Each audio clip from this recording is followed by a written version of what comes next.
Bismillahirrahmanirrahim. Assalamualaikum warahmatullahi wabarakatuh. Segala puji bagi Allah Subhanahu wa Ta'ala yang telah melimpahkan rahmat serta hidayahnya kepada kita sekalian semua. Semoga kita selalu diberikan kemudahan, keberkahan oleh Allah Subhanahu wa Ta'ala. Di sini saya akan melanjutkan cerita tentang perjalanan spiritual saya setelah dari Gunung Lawu.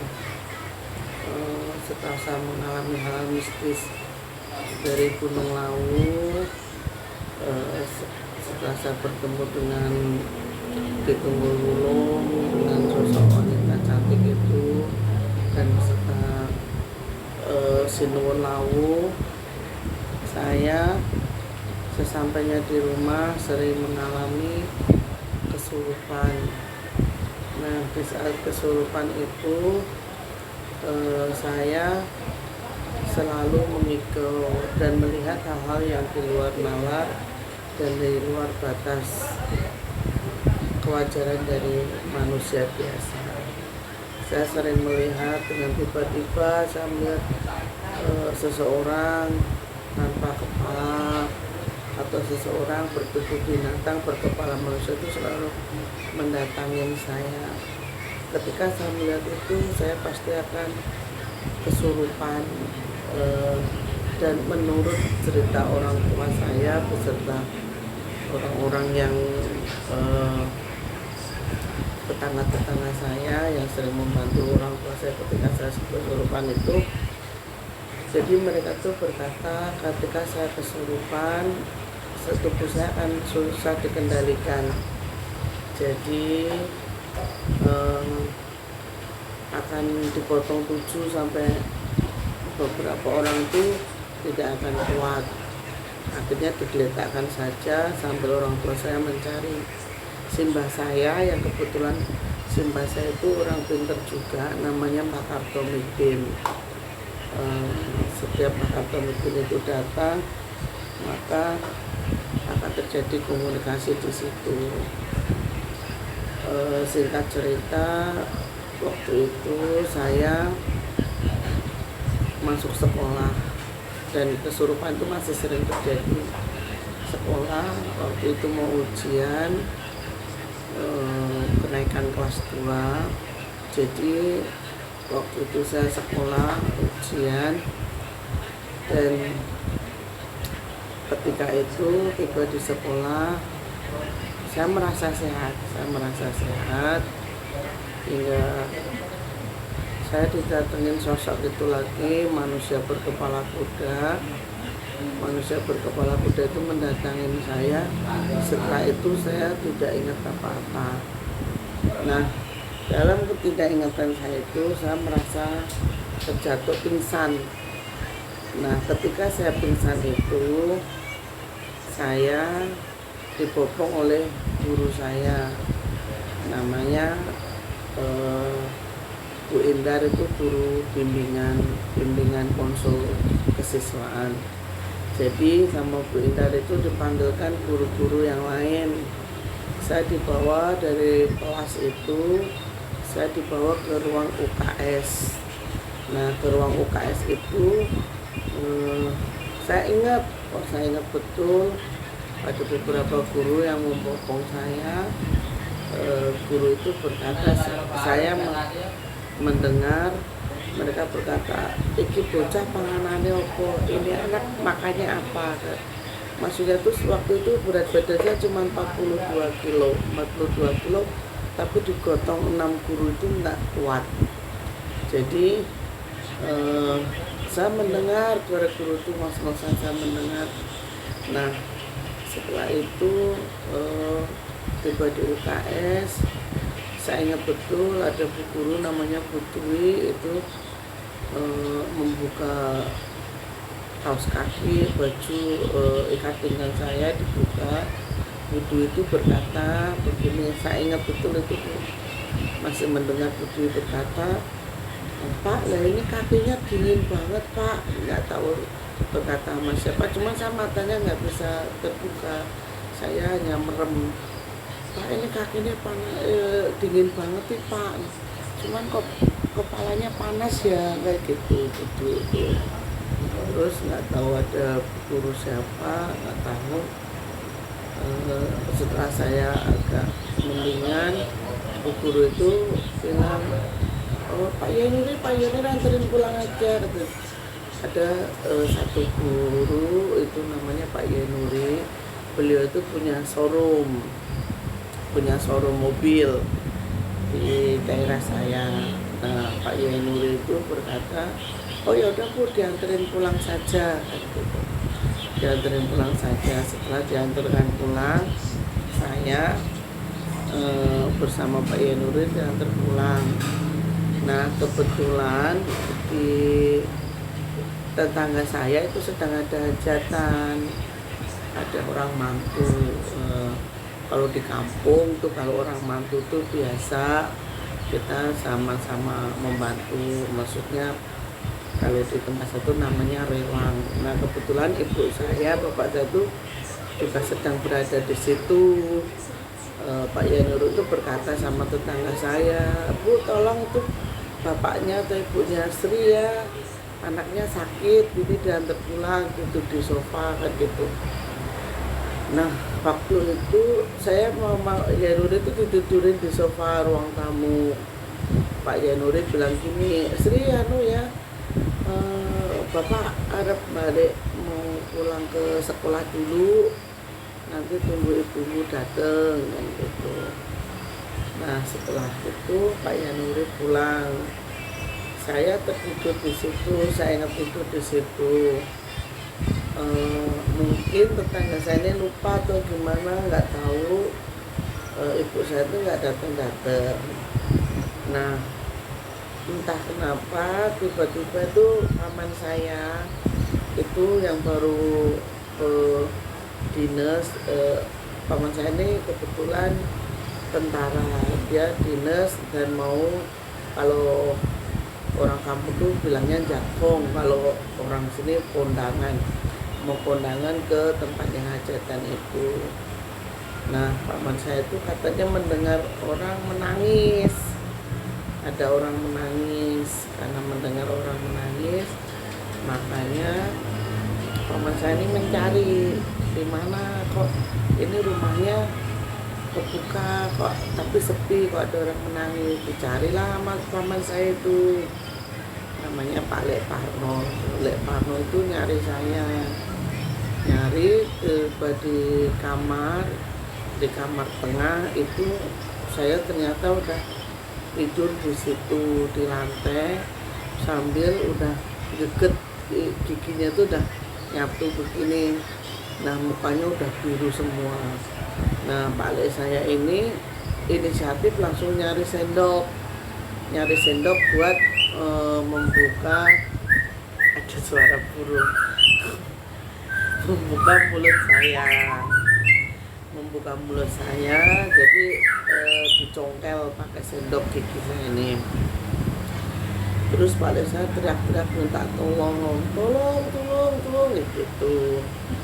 Nah, karena Pak Lek saya berteriak minta tolong, akhirnya banyak tetangga yang datang ke rumah. Waktu itu saya udah, kata Pak Lek saya udah biru semua, udah napasnya udah sengal-sengal katanya gitu. Terus akhirnya inisiatif saya dibawa ke rumah sakit. Nah, di perjalanan rumah sakit itu ada Pak D saya almarhum. Itu Pak D saya itu juga orang yang suka lelaku juga. Jadi kalau Pak D saya ini lelakunya, kalau misalnya mau ada musibah atau apa di kampung, Pak D ini suka telanjang jalan kaki ngelilingi kampung agar tidak terjadi musibah di kampung, pakai blok gitu, namanya Pak D Sutris. Nah, di situ saya dibawa ke rumah sakit. Di sepanjang perjalanan itu saya tuh berasanya haus, pengen minum. Pak D minum, Pak D minum. Padahal perjalanan dari rumah sakit dari rumah saya ke rumah sakit itu hanya sekitar 3 atau 4 kilo, deket perjalanan. Nah, tapi selama perjalanan itu kata Pak D saya itu saya menghabiskan 7 botol air mineral aqua yang gede itu 7 botol. Akhirnya setelah itu tiba di rumah sakit, saya masih ingat, saya sadar cuman mata nggak bisa terbuka. Ada suster bilang gini, kenapa mbak sakit? Saya pun cuma bisa menggeleng. Kenapa putus sama pacarnya? Cuman bisa menggeleng, tapi saya nggak bisa bersuara dan tidak bisa membuka mata.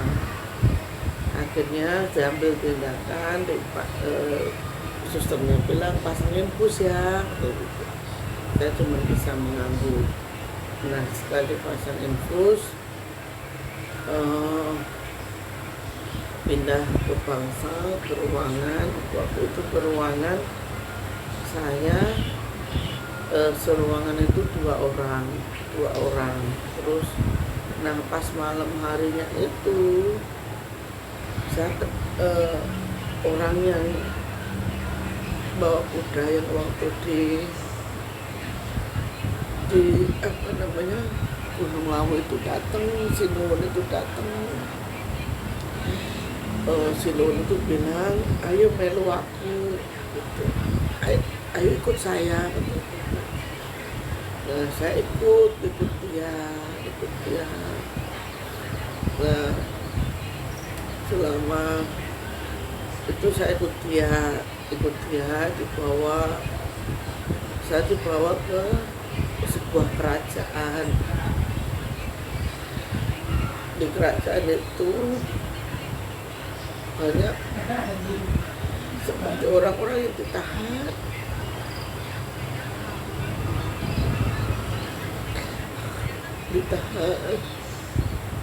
Ada yang masih muda, ada yang sudah tua. Sino tuh bilang, ini gunung Lawu, gitu. Setelah itu Lawu, pokoknya di situ saya mengalami banyak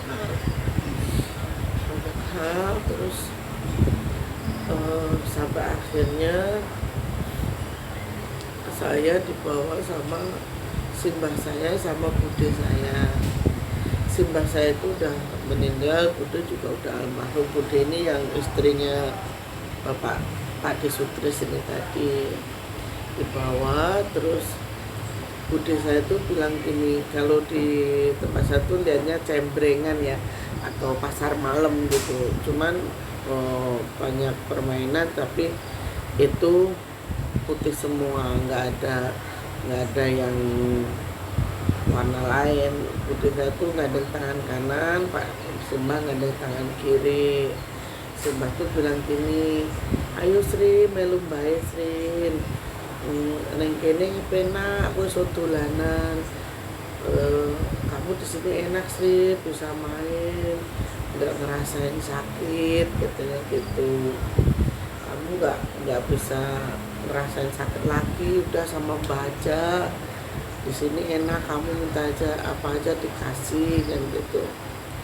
Nah, bilang itu tiba-tiba yang Sinuwun Lawu ini datang, yang bawa kuda ini datang. Dia langsung saya direbut dari tangan mbah saya ini, saya direbut sama bude saya sama mbah saya ini, didorong, saya itu direbut. Sambil bilang ini, nek kowe pancene tresno karo putumu, balekno. Kalau kamu memang sayang sama cucumu, kembalikan. Belum saatnya dia berada di sini, kayak gitu. Nah, setelah itu mbah saya itu bilang ini, Sri, bali ya Nduk, pulang ya Nduk. Nanti bilang sama bapak kalau mau ada tamu, bilang suruh panggil Mbak Kartomitin.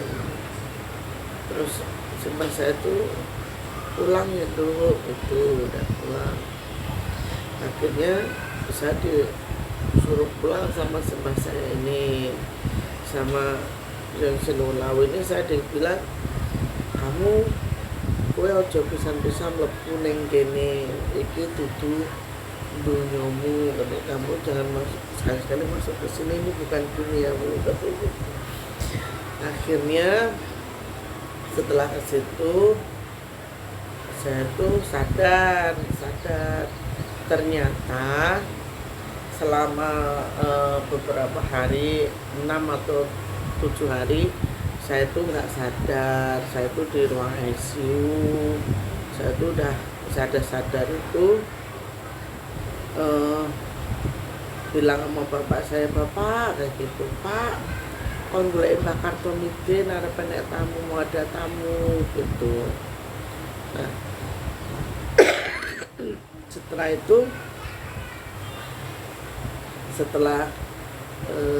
itu bapak saya firasat kan, mungkin ini mungkin sakitnya nggak tenang, nggak sebenarnya. Makanya bapak saya bilang, oh iya apa meneh pesenin, makanya akhirnya sore itu saya dipindah ke bangsal yang tadi saya berdua itu, yang namanya ruang melati itu, 1 kamar 2 orang. Akhirnya saya dipindah ke situ. Nah, saya ingat betul waktu mau maghrib itu seiring datangnya simbah saya, Mbak Kartomidin, sama bapaknya Faisal itu, tiba-tiba ada orang itu mukanya hijau, rambutnya panjang, badannya berbulu semua, sini ada taringnya, matanya merah. Nah, saya tuh bilang, kowe iki sapa putih gitu. Terus akhirnya saya pingsan lagi. Di situ terjadi perbincangan, kata keluarga saya itu, di situ terjadi perbincangan antara saya dan simbah saya. Nah, Pak Kartomidin itu bilang gini, katanya, kamu tuh siapa? Aku ki Pangeran Sambernyowo, katanya gitu. Nah, Pangeran Sambernyowo mau ngapain? Ituin cucu saya mau ngomong, katanya gitu, kata si Pangeran Sambernyowo ini. Terus kata simbah saya bilang begini, nggak usah dimomong, orang ada orang tuanya, ada simbahnya, nggak usah, orang ini anak manusia, nggak usah dimomong, masih ada orang tuanya kan gitu. Nah, terus Pangeran Sambernyowo ini bilang begini, enggak, aku harap ngomong, Sinulaw ya harap ngomong, katanya kan gitu. Mas ini bilang gini, nggak usah, wis tak ngomongnya, nek bae, nek bapaknya, nek ibu orang sama ngomong. Nah, terus dengan seketika kata keluarga saya itu, mulutnya Mbak Kartomidin itu selalu cuh gitu. Nah, Mbak Kartomidin kan marah, lah kok kamu iki putuku, katanya, ini cucuku, ngapain kamu ludahin saya, ini kan cucuku, katanya gitu. Terus Pangeran Sambernyowo ini bilang gini, Kartomidin, kamu nggak ada sopan santunnya sama saya tuh raja, katanya kan gitu. Terus Pak Kartomidin ini juga berdebat, walaupun kamu raja tapi ini tubuh cucu saya, kamu mau apa kan gitu, cepat tinggalkan cucu saya kan gitu. Akhirnya Pangeran Sambernyowo itu bilang gini, kalau kamu tidak mengizinkan saya untuk ngomong itu artinya menjaga. Kalau tidak mengizinkan saya untuk menjaga anak ini, maka kamu beserta keturunanmu sak jendelabamu tak pateni, kan gitu. Jadi saya beserta keturunan yang Mbak Kartomidin itu mau dimatikan. Nah, setelah itu Mbak Kartomidin bilang gini, lah kok arep mbok pateni, iki piye kan gitu. Terus Pangeran Sambernyowo ini berkata begini, pokoknya saya mau ngomong gitu. Terus Mbak Katemtin bilang gini, lah kalau kamu ngomong, dia kan anak manusia, dia suatu saat harus menjalani kehidupan seperti wajarnya manusia, harus punya keluarga, terus bagaimana kan gitu. Terus Pangeran Sampernyoni bilang, kalau kamu percaya sama saya walaupun dia berkeluarga, maka saya akan tetap ngomong anak turune gitu, tetap mau ngomong anak keturunan saya gitu. Nah setelah itu Mbah Kartometun ini bilang begini, kalau memang benar kamu mau ngomong, silahkan, tapi jangan pernah menyakiti, jangan pernah mengajari cucu saya untuk berbuat yang tidak baik katanya gitu Mbah Kartometun. Akhirnya Pangeran Sampernyowo ini bilang begini, aku ngomong orang ngajak elek, saya ngomong tidak mengajak untuk kejelekan. Cucumu itu tidak akan pernah merasa lapar dan tidak akan pernah kelaparan karena saya dan Sinuwunawa akan memberikan makan untuk dia gitu. Maksudnya mungkin memberikan jalan rezeki gitu. Nah setelah itu saya bilang, kalau memang kamu mau ngomong silakan. Kamu saya usir pun kamu tidak mau, ya saya nitip putu saya kata gitu. Mbak kata gitu, nitip putu saya jangan pernah dibawa ke hal-hal kejelekan katanya gitu. Yo katanya gitu. Nah setelah itu dia pamit pulang nih Pangeran Sampernyowo. Ya wis akan lunga, yo wiwit dina iki putumu dadi pamongku katanya gitu. Jadi sejak saat itu katanya saya menjadi orang yang dimomong sama Pangeran Sampernyowo ini. Nah setelah Pangeran Sampernyowo ini keluar pergi, katanya datang lagi, saya kesurupan lagi di situ, yang mengaku katanya namanya Mbah Suro Mbah Paing. Mbah Suro Mbah Paing itu genderuwo. Jadi Mbah Suro Mbah Paing itu genderuwo yang jadi perdanyangan di kampung saya. Di kampung saya itu dulunya ada pohon asem sangat besar banget. Nah pohon asem ini ditempati genderuwo, akhirnya namanya Mbah Suro Mbah Paing. Nah tetangga saya tahu Mbah Danyangnya itu Mbah Suro Mbah Paing ya karena saya kesurupan itu tadi. Jadi sampai lurahnya itu pun tahu nama perdanyangannya itu dari saya, dari omongan saya waktu kesurupan. Akhirnya setelah itu Mbah Suro Mbah Paing ini minta minum sama ibu saya, namanya di rumah sakit itu kan dicari ke kembang seadanya, sama diambilin air dari bak kamar mandi. Tahu sendiri kamar mandi kan rumah sakit kotor pasti ya, tapi katanya kasih air itu saya langsung minum, saya habisin sama kembang-kembangnya saya makan. Nah setelah itu selang beberapa hari di rumah sakit, akhirnya saya diizinkan untuk pulang. Bapak saya kan juga bilang, alah ini sakitnya nggak wajar, udah bawa pulang aja katanya gitu. Udah pulang. Nah sesampainya di rumah pun masih sama, saya masih sering kesurupan, sering didatengin, tapi kesurupannya udah nggak ngamuk lagi. Tadinya kan ngamuk apa kan gitu, kata orang tua saya tuh udah nggak ngamuk lagi. Terus sama Mbah Kartometun ini masih datang terus gitu. Nanya, Min, sama bapak saya kan Amin gitu, Min, anakku bar kok dolan kok ndi Min gitu. Anu Mbah, jarene kok gunung katanya. Gunung ngendi? Gunung Lawu. Oh, Gunung Lawu. Ya gini Min katanya, yaudah Min, ini anakmu udah diminta sama yang penunggunya sana.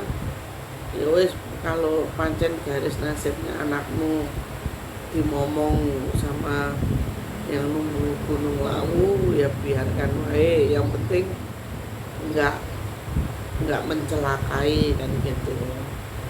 Memang alhamdulillah selama ini selama si Nuwun ini datang, si Nuwun ini tidak pernah menampakkan wujud mukanya tuh, nggak pernah. Tapi kalau beliau datang ini, si Nuwun ini datang selalu berkuda, naik kuda, dan pakaiannya tuh pakaian kebesaran, pakaian raja. Cuman wajahnya itu nggak pernah kelihatan, jadi wajahnya itu seperti tertutup kabut selama ini. Nah, untuk pedang yang diberikan di Gunung Lawu itu sampai sekarang pedang itu berada di kamar saya. Jadi pedang itu terkadang berwujud, terkadang tidak. Jadi sampai sekarang yang saya tidak tahu apakah benar itu Pangeran Sampernyawa, apakah benar itu Sunan Lawu, dan kenapa pedang itu sampai sekarang belum hilang, saya belum tahu jawabannya. Yang jelas bahwasanya saya hanya menjalankan apa yang Allah takdirkan kepada saya. Walaupun terkadang berat saya menjalaninya, tapi saya bersyukur alhamdulillah karena Allah masih memberikan kepercayaan kepada saya untuk menjalani kehidupan yang seperti ini, kehidupan yang beda alam. Saya bersyukur, semoga apa yang saya jalani cukup saya yang menjalani. Dan kenapa untuk saat ini saya bisa keluar masuk Gunung Lawu, karena saya bisa langsung memanggil si Nuwun Lawu itu datang kepada saya. Apapun yang terjadi kepada saya walaupun terkadang berat, tapi saya tidak pernah menyesali. Mungkin ini garis nasib Allah yang harus saya jalani. Intinya saya hanya ingin berbuat baik dan menolong orang-orang yang membutuhkan saya tanpa ada niatan apapun. Inilah yang terjadi pada saya dan saya alami. Mudah-mudahan bermanfaat. Apabila ada salah kata atau tutur kata yang salah, saya mohon maaf. Mudah-mudahan Allah selalu memberikan keberkahan dan lindungan kepada kita semua. Amin amin ya rabbal alamin.